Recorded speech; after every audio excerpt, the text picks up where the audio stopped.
Good morning student. इससे पिछली वाली क्लास में हमने डेफिशिएंट डिमांड के बारे में पढ़ा था। आज हम एक्सेस डिमांड को पढ़ेंगे। एक्सेस डिमांड जिसे हम इन्फ्लेशनरी गैप या अधिमांग या स्थितिक अंतराल के नाम से भी जानते हैं। तो पहले हम देख लेते हैं कि एक्चुअल में एक्सेस डिमांड होता क्या है। Excess demand refers to the situation when aggregate demand AD is in excess of aggregate supply AS corresponding to full employment in the economy। क्या बता रहे हैं कि अधिमांग क्या है। अधिमांग से अभिप्राय उस स्थिति से है जिससे समग्र मांग अर्थव्यवस्था में पूर्ण रोजगार स्तर के अनुरूप समग्र पूर्ति से अधिक है। मतलब कि अर्थव्यवस्था में पूर्ण रोजगार की स्थिति विद्यमान है और पूर्ण रोजगार की स्थिति या फुल एम्प्लॉयमेंट की सिचुएशन के साथ साथ हमें क्या कंडीशन देखने को मिल रही है कि यहाँ पर aggregate demand greater than aggregate supply, मतलब जो समग्र मांग है समग्र पूर्ति से ज्यादा है। मतलब अर्थव्यवस्था में पूर्ण रोजगार की स्थिति के साथ ही साथ जो समग्र मांग है वो ज्यादा होगी, मांग ज्यादा है जबकि पूर्ति उससे कम हो गई। तो ये सिचुएशन क्या कहलाती है, आपकी एक्सेस डिमांड कहलाती है। अब एक्सेस डिमांड के क्या रीजन है या इसको किस तरीके से हम पढ़ सकते हैं या क्या क्या चीजें हम इसमें इंक्लूड होगा या दो कौन सी चीजें हैं जो एक्सेस डिमांड को क्रिएट करती है। तो पहला क्या, अर्थव्यवस्था में नियोजित मांग स्तर अपने पूर्ण रोजगार स्तर से अधिक है।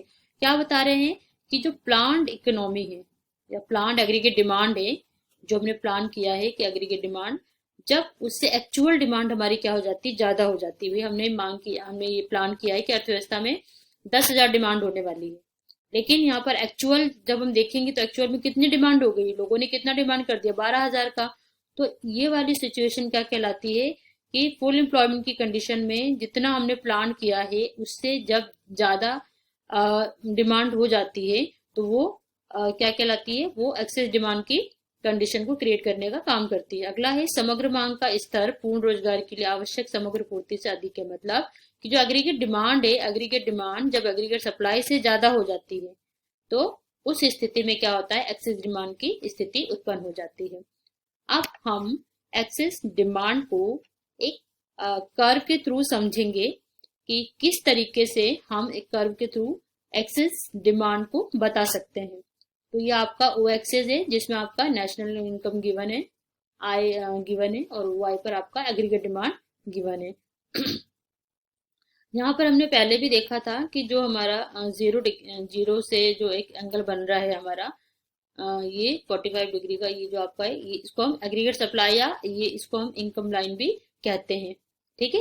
अब जो आपका इसमें एडीओ है या एडी जीरो है, ये आपका क्या है, प्लान्ड एग्रीगेट डिमांड है जो फुल एम्प्लॉयमेंट की कंडीशन को यहाँ पर फुलफिल कर रहा है। ठीक है। अब क्या बात की जा रही है, जहां पर एग्रीगेट डिमांड और एग्रीगेट सप्लाई एक दूसरे को क्रॉस कर रहे हैं वो आपका क्या कहलाता है, इक्विलिब्रियम कंडीशन कहलाती है, वो संतुलन स्थिति कहलाती है। किसी अर्थव्यवस्था की संतुलन स्थिति को बताते हैं। हमने पहले भी पढ़ा था कि जहां पर एग्रीगेट डिमांड एग्रीगेट सप्लाई बराबर होते हैं वो इक्विलिब्रियम कंडीशन होती है। अब हम देखते हैं यहाँ पर कि यहाँ पर एक्सेस डिमांड कैसे वर्क कर रहा है, या हम ये कैसे कहेंगे कि यहाँ पर अर्थव्यवस्था में अतिरिक्त मांग की स्थिति उत्पन्न हुई है। ये जो आपका जो आप ये लाइन देख रहे हो ये एग्रीगेट डिमांड की है। ये आपकी एग्रीगेट डिमांड कैसी, प्लान्ड इकोनॉमिक प्लान्ड, जब हमने एग्रीगेट डिमांड को प्लान कर दिया, अर्थव्यवस्था में हमने प्लानिंग की है। ठीक है। यहाँ पर देखा कि हमने यहाँ पर फॉर एग्जांपल 10,000 हमें क्या करना है, प्रोडक्शन करना है। हमने ये माना कि अर्थव्यवस्था में जो सप्लाई है या जो मांग है वो कितनी है, 10,000 है, और जितनी हम मांग है उतनी हम सप्लाई करेंगे। लेकिन एक्चुअल में हमें यहाँ क्या देखने को मिला कि यहाँ पर जो डिमांड हो गई वो डिमांड बढ़ के 10 से 12,000 हो गई। तो हमने प्लानिंग कितनी की थी, हमने प्लानिंग की थी 10,000 की, हमारा एडी जीरो कितना है, 10,000 है, लेकिन एक्चुअल में कितनी मांग कितनी हो गई, 12,000 हो गई। तो जो हमारा जो न्यू एग्रीगेट डिमांड की लाइन है, जो हमारा एक्चुअल लाइन है, वो AD1 ऊपर की ओर यहाँ पर शिफ्ट हो गया, ये ऊपर की ओर चला गया है ना। यहाँ पर हमारी मांग कितनी हो रही, 12,000 हो रही है और हमने प्लानिंग कितनी की थी, 10,000 की थी। तो ये ए से ये वाला जो आपका प्लान्ड एग्रीगेट डिमांड है और एक्चुअल एग्रीगेट डिमांड का जो डिफरेंस बता रहा है, ए से बी तक का ये जो डिफरेंस है, यही डिफरेंस आपका एक्सेस डिमांड या इन्फ्लेशनरी गैप के नाम से जाना जाता है। अगर हम बात करें, और जो इक्विलिब्रियम पॉइंट है, ये इक्विलिब्रियम पॉइंट आपका ए पॉइंट से उठकर कहाँ चला जाएगा, ई पर चला जाएगा। इक्विलिब्रियम क्या बताता है? जहां पर एग्रीगेट सप्लाई और एग्रीगेट डिमांड दोनों एक दूसरे को क्रॉस करती है, वो पॉइंट आपका इक्विलिब्रियम पॉइंट कहलाता है। अब आप देखोगे जो ए बी ई वाला, ये वाला जो है, ये एक्सेस डिमांड की कैटेगरी को बता रहा है। यहाँ पर क्या है? डिमांड ज्यादा हो रहा है। देखो यहाँ पर ये सप्लाई आपकी नीचे आ गई, डिमांड ज्यादा है। तो जब डिमांड ज्यादा होगा, सप्लाई कम होगी, तो इस सिचुएशन में क्या होगा? जो प्रोड्यूसर है, प्रोड्यूसर क्या करेगा? फिर से प्रोडक्शन की उसको हानि होगी, भाई जो उत्पादन नहीं कर पा रहा उसका लॉस झेलेगा। और साथ ही साथ क्या करेगा? दोबारा वो जो रिसोर्सेज वगैरह है, रिसोर्सेज इकट्ठा करके दोबारा उस जो डिमांड बढ़ी हुई है उस डिमांड को पूरा करने के लिए दोबारा प्रोडक्शन का काम शुरू करेगा। ठीक है। तो अब ये जो आपका जो ए बी ई वाली जो लाइन आप देख रहे हो, ये जो एक्सेस डिमांड की सिचुएशन है, ये सिचुएशन किस कारण से हुई? कुछ तो ऐसे रीजन होंगे जिसके कारण अर्थव्यवस्था में मांग क्या हो गई? एकदम से बढ़ गई। ठीक है। तो अब वो देखते हैं कि ऐसे कौन से रीजन हैं जिसके कारण अर्थव्यवस्था में जो मांग है, मांग क्या हो गई? ज्यादा हो गई या अधिक हो गई। ठीक है। तो मैंने आपको ये वाला फॉर्मूला इससे पहले वाले भी लेक्चर में आपको बताया था कि इस फॉर्मूले के थ्रू आप क्या कर सकते हो? आसानी से इसके कॉजेस को याद कर सकते हो। अगर आपको ये फॉर्मूला लर्न है तो आप इसके कॉजेस को इसको आसानी से यहाँ पर याद कर सकते हो। अब इसमें क्या है? अगर मेन कॉजेस आपसे पूछा जाता है तो आप कंजप्शन और इन्वेस्टमेंट को बताओगे, या क्लोज इकोनॉमिक्स के बारे में पूछा जाता है तो आप कंजप्शन और इन्वेस्टमेंट को, यहाँ पर इन्वेस्टमेंट एक्सपेंडिचर के बारे में बात करोगे। लेकिन अगर ओपन इकोनॉमी की बात की जाती है या केवल कॉजेस पूछा जा रहा है तो आप इन सब ये सारे रीजंस को यहाँ पर एक्सप्लेन करोगे कि ये सारे रीजन क्या हैं, एग्रीगेट डिमांड को बढ़ाने का काम कर रहे हैं। तो एक एक करके इस पे हम पढ़ लेते हैं कि एक्चुअल में ये किस तरीके से अधिमांग को बढ़ाने का काम कर रहा है, या एक्सेस डिमांड की स्थिति को या कॉजेस के लिए रिस्पॉन्सिबल है। तो पहला आपका निजी उपभोग व्यय में वृद्धि, increase in private consumption expenditure. जब जो कंजप्शन एक्सपेंडिचर है, जो हाउस होल्ड है, जब कंजप्शन एक्सपेंडिचर को बढ़ा देते हैं, उनके पास परचेसिंग पावर बढ़ जाती है, लोगों के पास इनकम ज्यादा हो जाती है, तो वो क्या करते हैं? कंजप्शन को बढ़ा देते हैं, उपभोग बढ़ाते हैं। और उपभोग बढ़ाते ही क्या हो जाएगा? मार्केट में डिमांड उत्पन्न हो जाएगी, मांग उत्पन्न हो जाएगी, है ना। तो जैसे ही लोग कंजप्शन में वृद्धि करेंगे तो उपभोग में वृद्धि होते ही, निजी उपभोग में वृद्धि होते ही मार्केट में डिमांड इंक्रीज होने लगता है, और यही डिमांड आपका एक्सेस डिमांड को यहाँ पर बढ़ाने का काम करता है। निवेश व्यय में वृद्धि, अब इन्वेस्टमेंट जितना ज्यादा हम इन्वेस्टमेंट करेंगे, इन्वेस्टमेंट करने से जो मनी क्रिएशन है, मनी क्रिएशन होगा। अब मनी क्रिएशन कैसे होगा? इन्वेस्टमेंट करेंगे, इन्वेस्टमेंट का मतलब है कि इन्वेस्टमेंट के साथ साथ एम्प्लॉयमेंट भी क्रिएट होगी, है ना। एम्प्लॉयमेंट मिलेगी तो लोगों के पास पैसा आएगा, और पैसा आएगा तो पैसा क्या करेंगे? मार्केट में खर्च करेंगे, है ना। तो जब मनी का फ्लो कहाँ आ रहा है? लोगों के पास आ रहा है इन्वेस्टमेंट के थ्रू। तो इस तरीके से क्या होगा? जब मनी का फ्लो लोगों के पास आएगा तो वो डिमांड ज्यादा करेंगे, और डिमांड ज्यादा होगी तो एक्सेस डिमांड की यहाँ पर स्थिति उत्पन्न हो जाएगी। अब सरकारी व्यय में वृद्धि, इंक्रीज इन गवर्नमेंट एक्सपेंडिचर। जब सरकार अपने व्यय में वृद्धि कर देती है, अब व्यय में वृद्धि करने का मतलब है कि स्कूल कॉलेजों पे जो भी सोशल वेलफेयर के लिए वो काम कर रही है, वो काम बढ़ा देती है। हॉस्पिटल या रोड ट्रांसपोर्टेशन की व्यवस्था कर रही है, उसमें वृद्धि कर देती है। तो इसका क्या मतलब है? वृद्धि करने का मतलब है कि लोगों को एम्प्लॉयमेंट मिल रहा है, एम्प्लॉयमेंट मिलने के साथ साथ मनी, भाई उनके पास जो डिस्पोजेबल इनकम है, डिस्पोजेबल इनकम उनके पास आ रही है, बढ़ रही है।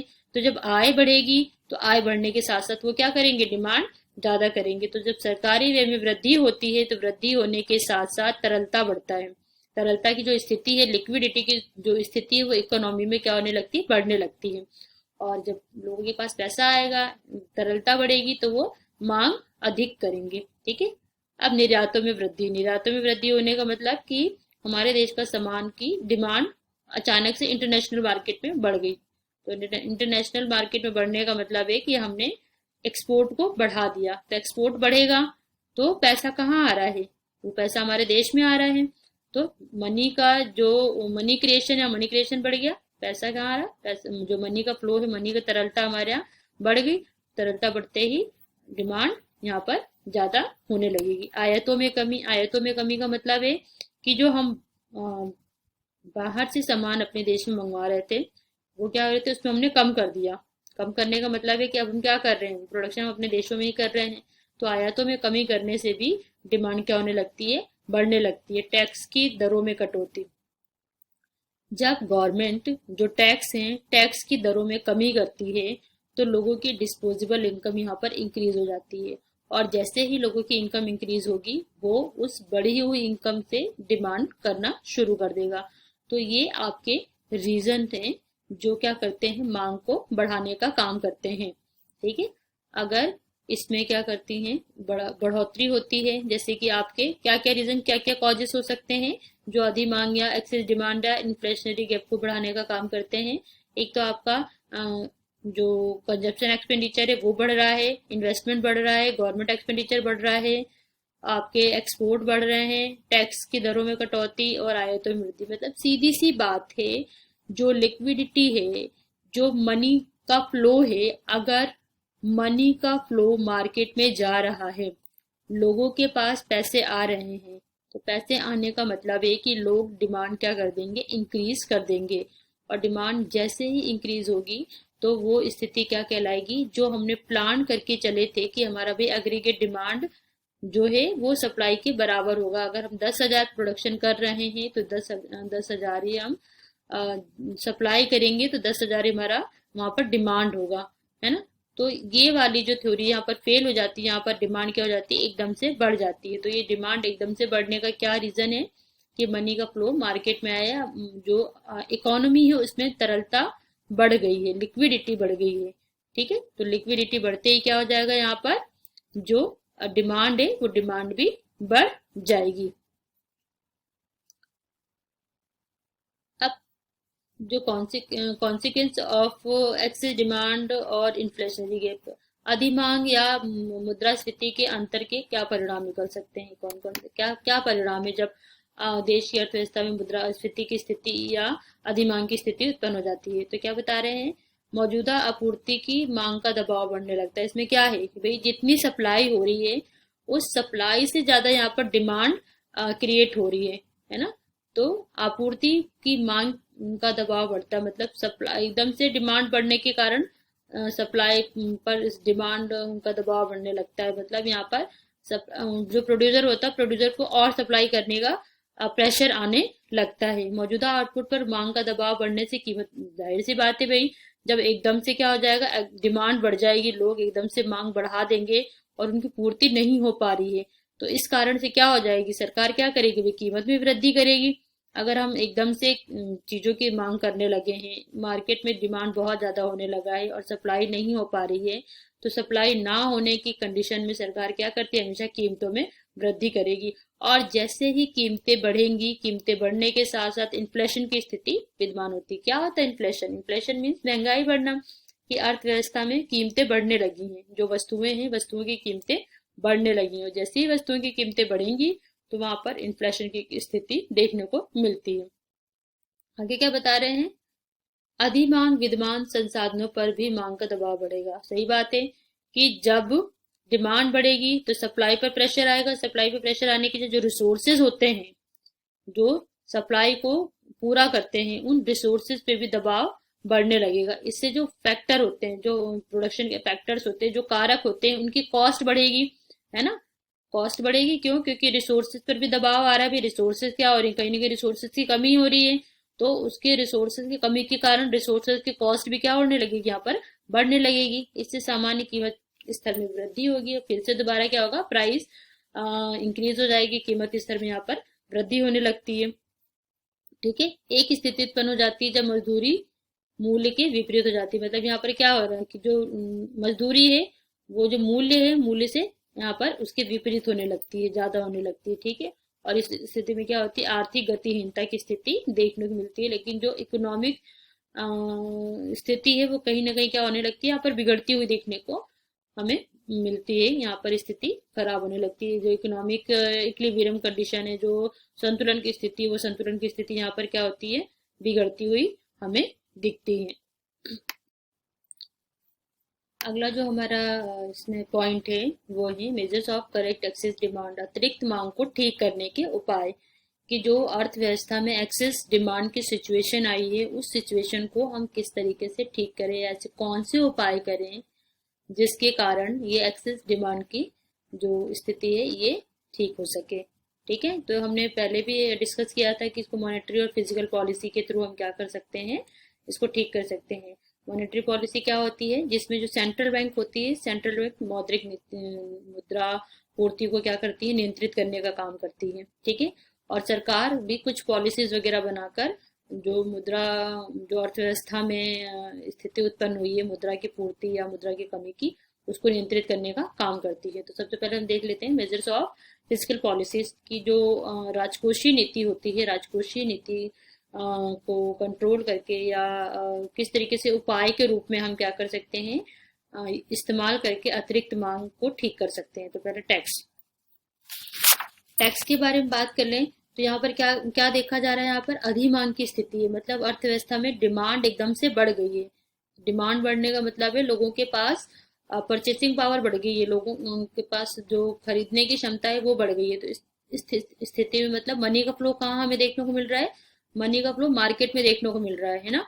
तो वो जो परचेसिंग पावर है उसको कम करना है, मनी का फ्लो वापस लेना है, तो उसके लिए गवर्नमेंट क्या करेगी, टैक्स को बढ़ा देगी। ठीक है, जैसे ही करों में वृद्धि होगी तो जो डिस्पोजेबल इनकम है, जो एक्स्ट्रा इनकम है, जो क्या कर रहे थे लोग मार्केट में अतिरिक्त मांग को क्रिएट करने के लिए यूज कर रहे थे, वो क्या करेंगे, अब वो पैसा सरकार को करों में वृद्धि होने के कारण वो वहां पर उनको देना पड़ेगा, जिससे के कारण क्या होगा, जो एक्सेस डिमांड की स्थिति है वो यहाँ पर ठीक होती दिखेगी। सरकारी व्यय अब यहाँ पर क्या करेगी, एक्सेस डिमांड की कंडीशन में सरकार क्या करेगी, अपने व्यय में कमी करेगी। व्यय में कमी करने का मतलब है कि जैसे ही सरकार जो गवर्नमेंट एक्सपेंडिचर है उस पर कम कर रही है, तो कम करने से क्या होगा, जो परचेसिंग पावर है, परचेसिंग पावर भी क्या हो जाएगी, यहाँ लोगों की कम होगी।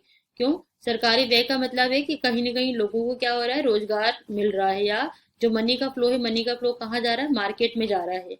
क्या करना है, एक्सेस डिमांड को कंट्रोल करने के लिए मनी का फ्लो क्या करना है, वापस लाना पड़ेगा। जो तरलता अर्थव्यवस्था में बढ़ गई है उस तरलता को दोबारा क्या करना पड़ेगा, कंट्रोल करना पड़ेगा। तो उसके लिए सरकार जो पॉलिसी बनाती है उस पॉलिसी के तहत सरकारी व्यय में कटौती करती है या कमी करती है कुछ टाइम पीरियड के लिए, जब तक जो एक्सेस डिमांड की कंडीशन है इसको दोबारा कंट्रोल ना किया जा सके। ठीक है, अब सार्वजनिक उधार, जो पब्लिक बोरोइंग, जो सरकार लोगों से उधार लेती है, इसमें क्या करेगी, वो उधार को बढ़ा देती है। मतलब उन्हें आकर्षक ब्याज दरों पर या ज्यादा ज्यादा से ज्यादा ब्याज दरों पर उन्हें प्रोत्साहित करती हैं या उनको आकर्षित करती हैं कि वो ज्यादा से ज्यादा सरकार को क्या करें, लोन दें। ठीक है, तो इस माध्यम से भी सरकार क्या करती है कि जो अतिरिक्त मांग है उस मांग को दोबारा कंट्रोल करती है। ठीक है, अब आरबीआई से उधार, यहाँ पर क्या करेंगे, जो आरबीआई से उधार लिया जा रहा है वो उधार में यहाँ पर क्या करेंगे, कमी कर देंगे। अब उधार में कमी करने का मतलब है कि जो तरलता का जाल, क्यों लेती है सरकार, कहीं ना कहीं वो क्या कर रही है, एक्सपेंडिचर, इन्वेस्टमेंट पर्पज से, एक्सपेंडिचर पर्पज से, है ना। तो जब उधार में ही कमी कर देगी, वो उधार ही नहीं लेगी, तो कहीं ना कहीं क्या हो जाएगा, उसका एक्सपेंडिचर कम होगा, या जो तरलता मार्केट में आई है वो वापस कहाँ चली जाएगी, वापस सरकार के पास आ जाएगी। तो यहाँ पर आरबीआई से उधार क्या कर देगी, वो कम कर देगी। तो इस तरीके से सरकार क्या करेगी, कुछ नीतियों के माध्यम से वो अतिरिक्त मांग जो उत्पन्न हुई है उस अतिरिक्त मांग को कम करने का यहाँ पर प्रयास करेगी। अब देखते हैं कि जो केंद्रीय बैंक है, केंद्रीय बैंक किस तरीके से मौद्रिक नीति के माध्यम से क्या करता है, यहाँ पर जो अतिरिक्त मांग उत्पन्न हुई है, एक्सेस डिमांड की सिचुएशन आई है, उसको किस तरीके से कंट्रोल करता है। ठीक है, तो हमने क्वांटिटेटिव और क्वालिटेटिव पढ़ लिया था कि किस तरीके से क्वांटिटेटिव के माध्यम से वो मनी की फ्लो को कंट्रोल करती है, मनी की क्वांटिटी को कंट्रोल करती है, और ये क्वालिटी को कंट्रोल करने का बात करती है। तो रेपो रेट और बैंक रेट में क्या करती है, मनी का फ्लो कहाँ देखने को मिल रहा है, हमें मार्केट में देखने को मिल रहा है। मतलब कि जो तरलता बाजार में या अर्थव्यवस्था में बढ़ गई है उसको वापस क्या करना है, लेकर आना है, उसको सोखना है उस तरलता को। ठीक है, तो उसके लिए जो बैंक रेट है और रेपो रेट है, गवर्नमेंट क्या कर देगी, बढ़ा देगी। बढ़ाने का मतलब है कि जैसे ही बैंक रेट और रेपो रेट बढ़ेगा, कमर्शियल बैंक अपने इंटरेस्ट रेट को भी बढ़ा देंगे। तो इंटरेस्ट रेट बढ़ते ही क्या होगा, लोग जो सेविंग करते हैं वो पैसा कहाँ सेव करेंगे, कहाँ सेव करेंगे, बैंक में सेव करेंगे, है ना। क्यों, क्योंकि उसमें इंटरेस्ट रेट ज्यादा मिल रहा है। और इसके थ्रू जो मार्केट में मनी का फ्लो था, जो तरलता था, वो वापस कहाँ चला आया? बैंकों के पास चला आया। इसी तरीके से CRR जो कैश रिजर्व रेशो है, जिसमें जो कमर्शियल बैंक है उसको सेंट्रल बैंक के पास जो डिपॉजिट रखना पड़ता था, वो डिपॉजिट का रेशो भी यहाँ पर बढ़ जाएगा। तो इस तरीके से जो लिक्विडिटी इकोनॉमी में बढ़ी है, वो वापस कहाँ आ जाएगी? बैंकों में आ जाएगी।